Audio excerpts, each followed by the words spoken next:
আসসালামু আলাইকুম প্রিয় ভিউয়ার। আজকে আমি আপনাদেরকে দেখাবো যে বিদ্যুতের মিটারের রিডিং আপনারা কিভাবে বুঝবেন যে কোন মাসে কত ইউনিট ব্যবহার করতেছেন। তো আমরা সাধারণত অনেকেই এই বিষয়টি ভালো জানি, যারা জানি না আজকের ভিডিওটি মূলত তাদের জন্য। তো আপনারা যে মিটারটি দেখতে পাচ্ছেন এটি একটি ডিজিটাল মিটার। তো আমরা প্রথমেই দেখতে পাচ্ছি, এই যে দেখতে পাচ্ছেন সংখ্যাগুলি আসতেছে আর চলে যাচ্ছে, এগুলি হচ্ছে কিলোওয়াট, তারপরে হচ্ছে ডেট অ্যান্ড টাইম, এম্পিয়ার, চুক্তিবদ্ধ লোড ইত্যাদি। তো এই সংখ্যাগুলি থেকে আমরা এখন যেটা দেখাচ্ছে সেটা হচ্ছে এম্পিয়ার, অর্থাৎ 106 এম্পিয়ার এটা দেখাচ্ছে। তো আমরা একটু কাছে নিয়ে দেখব। এখন এটা হচ্ছে 217, এটা কিলোওয়াট। এটা আমরা হিসাব করি না সাধারণত, যদি মিটারের ব্যাটারি সহ অন্যান্য ফাংশন ঠিক থাকে তাহলে ডেট অ্যান্ড টাইমটাও ঠিক থাকে। এইবার দেখতে পাচ্ছেন KWS 4823, এটা হচ্ছে মূলত ইউনিট KWS। KW এটা হচ্ছে কিলোওয়াট, অর্থাৎ এটা হচ্ছে বিদ্যুতের ইউনিটের একক।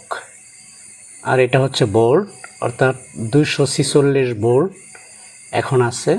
এটা হচ্ছে এম্পিয়ার, দেখতে পাচ্ছেন এটা আমাদের চুক্তিবদ্ধ লোড 1.07 চুক্তিবদ্ধ লোড, যেটা এম্পিয়ার দেখতে পাচ্ছেন। এটা হচ্ছে ডেট, আর এটা হচ্ছে টাইম 20টা 7, অর্থাৎ ইন্টারন্যাশনাল টাইম শো করতেছে, 7 দেখাচ্ছে এখানে। KWS এটা হচ্ছে ইউনিট 4823। এখন আমি গত মাসে কত ব্যবহার করেছিলাম সেটা দেখব। এই যে এখানে দেখতে পাচ্ছেন 30 ইউনিটের বিল করা হয়েছে গত মাসে। এর আগের মাসে ছিল 4765 ইউনিট, তারপরে মাস শেষ 4795 ইউনিট। 4765 থেকে যদি 4795 পর্যন্ত যায় তাহলে 30 ইউনিটের হয়, 30 ইউনিট হয়। আর এই 30 ইউনিটের বিলই করা হয়েছে।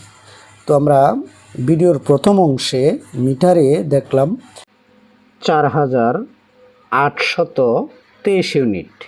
এখন যদি আমরা ক্যালকুলেশন করি, আমার এখানে 4795 ইউনিট থেকে 96, 97, 98 এইভাবে আমি যদি 4823 ইউনিট পর্যন্ত যাই তাহলে ওই পাশে হলো 23 আর এখানে হচ্ছে 23 আর হচ্ছে 5, অর্থাৎ 28 ইউনিটের বিল। আজকে যদি আমার বিলের রিডিং লেখা হয় তাহলে 28 ইউনিটের রিডিং লেখা হবে। তো আপনারা পূর্বের বিলে যে রিডিংটা দেওয়া আছে সেটা থেকে বর্তমান ইউনিটটা দেখে, বর্তমান ইউনিট থেকে আপনি গত মাসের যে ইউনিটটা যেটা বিল করা হয়েছে সেই ইউনিটটা যদি বাদ দিয়ে দেন তাহলে আপনার বর্তমান মাসের রিডিংটা আপনি বের করে নিতে পারবেন। তো আশা করি আপনারা এই প্রসেসটি বুঝতে পারছেন। তো এরকম প্রয়োজনীয় ভিডিও পেতে চ্যানেলটিকে সাবস্ক্রাইব করে আমাকে উৎসাহিত করবেন। ভালো থাকবেন সবাই। আসসালামু আলাইকুম ওয়া রাহমাতুল্লাহি ওয়া বারাকাতুহু।